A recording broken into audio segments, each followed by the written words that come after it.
Welcome back to Forza Horizon 5. Today, we're jumping into the brand new FH5 Update 10. It includes 14 brand new cars. Yes, 14. A bunch of new customization to make your cars stand out a little bit more. And some bug fixes that I guarantee you guys are gonna want to hear about. However, saying that, this is probably one of the worst updates we've had so far. Correction, this is definitely the worst update we've had so far for FH5, and I'll tell you why. Before we get into all the disappointing news though, I wanted to remind you that tomorrow, the FH5 Hot Wheels expansion comes out, and I'm going to be playing it a ton here on the channel, so make sure you're subscribed. I'm going to be doing a whole bunch of stuff like my Let's Play, checking out all of the new cars, exploring the map, jumping into all of that new customization, and so much more. But if there's anything else that you guys want to see, let me know in the comments down below, and I will do my best to make it happen. For example, we don't even know if there's a Hot Wheels barn find just yet. We will discover that tomorrow, so be on the lookout for all of those videos over the entire week and probably the entire month, if I'm honest. I'm going to be playing a bunch of FH5 Hot Wheels, so be on the lookout for it and make sure you're subscribed. So without further ado, let's jump into the FH5 Update 10, and let's start it off with those 14 new cars coming to FH5. Now, unlike in previous updates, all of these cars are free for everybody. You don't need the car pass is over, and you also don't need the FH5 Hot Wheels expansion. All of the cars that I'm going to talk about in this video are free for everybody. So let's start it off with this, or I should say these. These are the Extreme E Odyssey E SUVs, and all 10 of them from the Extreme E grid are coming to FH5. So you might be saying, what is an Extreme E? So for those of you who have never heard of Extreme E before, basically it's an all-electric spec series where they race these Odyssey E SUVs all around the world, and they go head-to-head with 10 teams. And what's really cool is some of these teams actually have some legendary drivers, and some of the teams are backed by some really famous people. Some of the drivers, for example, are the likes of Tanner Faust, you might remember from Top Gear, or like stunt driving or Formula Drift, for example. And then there's rally legends like Sebastian Loeb and Carlos Sainz Sr. It is insane, some of the drive. There's also some really cool teams, like the team backed by Lewis Hamilton, X44. There's a team backed by Jenson Button, Nico Rosberg. And then there's also some like bigger manufacturer teams like McLaren and even GMC both have their own team. Long story short, Extreme E is a really, really cool racing series, and all 10 teams are going to be represented in Forza Horizon 5. And I think you can see where the problems start. Don't get me wrong, the Extreme E cars are awesome. Like again, for those of you who don't know, they have twin electric motors producing 550 horsepower. They do weigh a little bit at nearly 4,000 pounds, but they can still do 0 to 60 in like 4.5 seconds. Not to mention, they also look really cool. They're nearly 2.5 meters wide. They've got massive, chunky off-roading tires, and because of that, they can go up super steep slopes, and they're just gonna be really fun to drive. I mean, in terms of Forza Horizon 5, just from like a playability standpoint, hopefully these cars come with some customization to, one, maybe make them a little bit more powerful, and two, definitely some weight reduction so they can be a little bit more chuckable, and some other things like drift suspension, that's always awesome, and maybe even race suspension if we want to turn an Extreme E car into like an Extreme E road car. That'd be a lot of fun. I know it might not be the most realistic thing, but from a gameplay perspective, being able to do those things would be really, really fun. So I'm gonna keep fingers crossed. I'm not gonna lie though, I'm a little bit disappointed. When I first heard the developers were adding 14 new cars to the game, I was super, super pumped. But then when I found out 10 of them were all the same car, but just with a different paint job, I was like, oh. So just a quick little heads up, if you do want to unlock some of them, I'm just going to read off my list here. Some of them you can buy from the auto show for like 700,000 credits.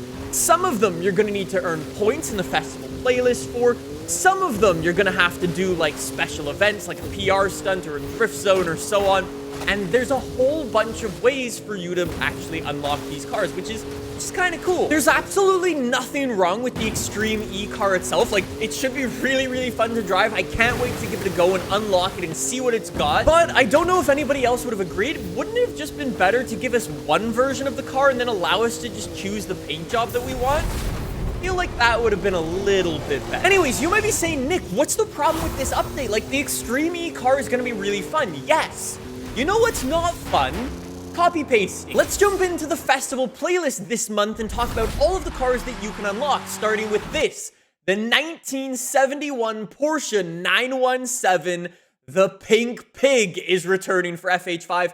You can unlock the first week by getting 20 points. The Pink Pig is iconic. It is one of the most recognizable Porsche models ever made. It's got an awesome flat 12 engine with 600 horsepower. And back in its day, it was one of the craziest race cars ever made. And it's an awesome car. The problem with it, though, is this thing we had in Forza Horizon 4. Not to worry, though. Let's move it on to this thing. This is the 1995 Gunther Works Porsche 911.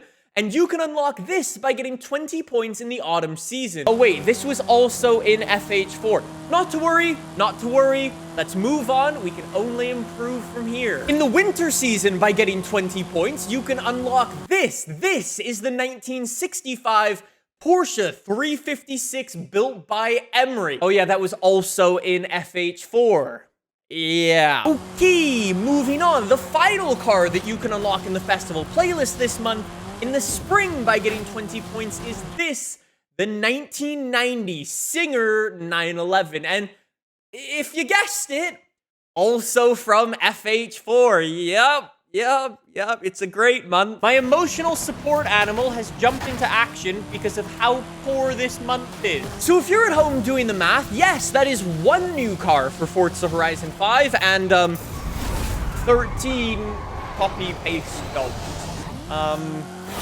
Yeah. Again, don't get me wrong, the Porsches that we're actually getting in this month's update are really, really good. Like, the Pink Pig, like I said, is iconic. It is an absolute monster, and it's gonna be fun to drive around. But I did that in Forza Horizon 4. And then there's the Gunther Works, the Emery, and the Singer 911. All of those cars, probably some of the best looking Porsches ever made, and probably some of the best driving Porsches ever made as well. Except I drove them in Forza Horizon 4. Maybe if you haven't played some of the older Forza games, this update's gonna be great for you, but for the people who have, it's a lot of copy-paste. And just for fun, I actually jumped back to the Forza Horizon 4 Update 10 to see how that update was, and that update was actually very similar. There was one new car in that update, and it was also an electric one. It was the Rimac Concept 2. That was added into FH4 all the way back in Update 10 for that game.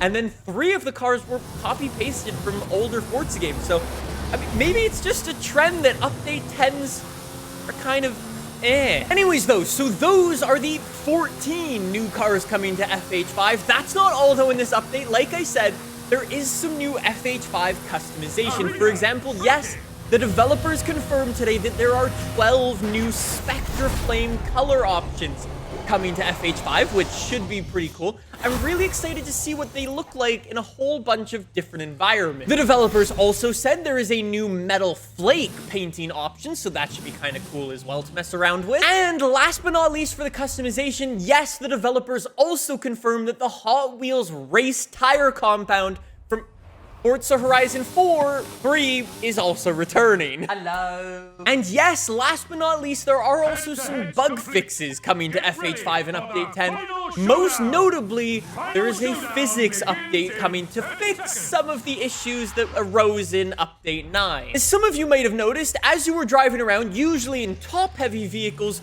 prior to Update 9, your car would just take a corner, but after Update 9, your car would tend to flip over. Well, now that's being fixed for Update 10, so We'll have to see how it feels to play, but there you go. Cool to hear. So there you have it. That is the FH5 Update 10. Like I said, it's probably one of the worst updates that we've had so far, if you ask me. We've obviously still got a whole ton of stuff to do. Like I was saying at the start of this video, like, we've got to go through the Hot Wheels campaign, explore the whole map. There's a ton of really cool cars coming in the expansion itself for us to mess around with. So there's still plenty of stuff to do. But if you don't have the expansion, it's like, cool. It's literally this. Long story short, I hope the FH5 Update 11 is way better than this one, both at introducing new cars to the game, but also maybe adding some other things to the game. Maybe some updates to the event lab. That would be really nice. Maybe a new Horizon story. That would also be really nice. Let me know what you guys think in the comment section down below. Is this one of the worst updates Forza's put out? Yes? Is it? And on that bombshell, it's time to end. Thank you so much for watching. I'll see you tomorrow with FH5 Hot Wheels gameplay. I'll see you then. Bye!